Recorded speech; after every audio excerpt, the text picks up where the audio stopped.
حامدا ومصليا ومسلما على رسوله الكريم أما بعد أعوذ بالله من الشيطان الرجيم بسم الله الرحمن الرحيم قال الله تبارك وتعالى في الكلام المجيد والفرقان الحميد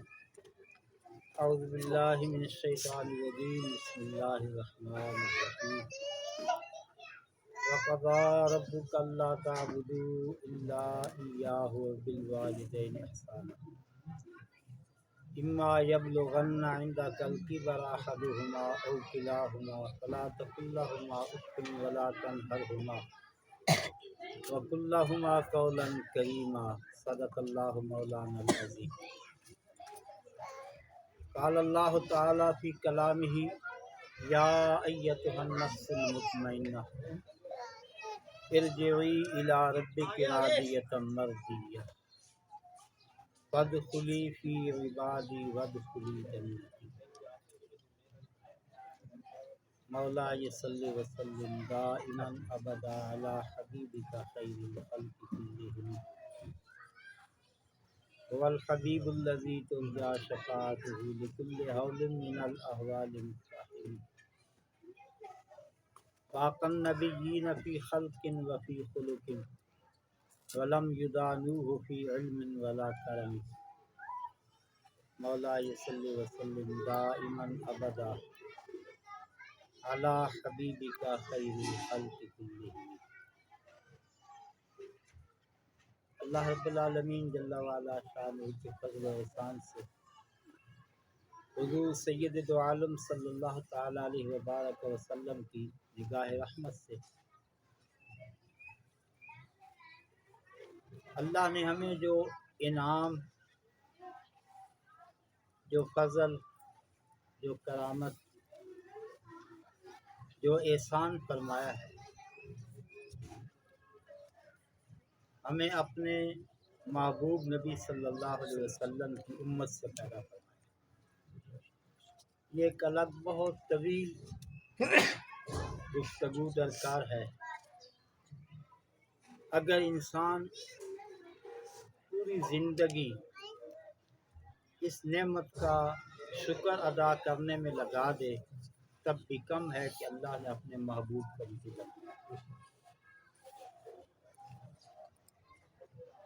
کیونکہ اللہ رب العالمین نے خود اس کا احسان جتلایا ہے۔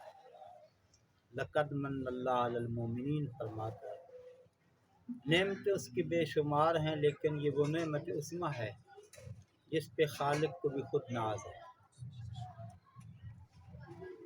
اس کے بعد پھر دوسرا احسان مالک کا، اس نے ہمیں مسلمانوں کے گھر میں پیدا کیا۔ اس میں ہمارا کوئی کمال نہیں ہے۔ انسان بنایا، حضور علیہ السلام کی غلامی کا شرف بخشا، اور پھر مسلمانوں کے گھر میں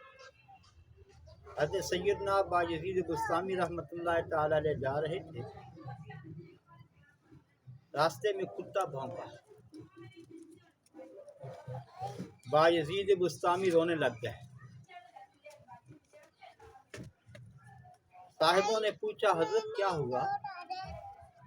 فرمایا کتا کہہ رہا تھا بایزید تجھے رب نے انسان بنایا ہے، اس میں تیرا کیا کمال ہے؟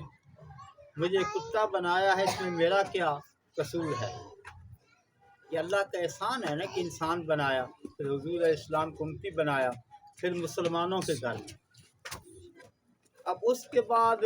آج اس دور میں اس سے بڑا جو ہے اللہ کا احسان وہ یہ ہے، مسلمان نام لیوا جو ہے نا، ان میں کئی ایسے فرقے، کئی ایسے لوگ معرض وجود میں آ چکے ہیں کہ جو انبیاء علیہ السلام یا آقا دو عالم علیہ السلام کی شان اقدس کو نہ سمجھتے ہوئے، نہ جانتے ہوئے بے جا تنقیص اور تنقید، بے ادبی، جس کے بارے میں رب نے حکم دیا ہے وَتُعَزِّرُوهُ وَتُوَقِّرُوهُ کا، اور ساتھ یہ فرمایا کہ اگر معمولی سی جس کو تم معمولی سمجھو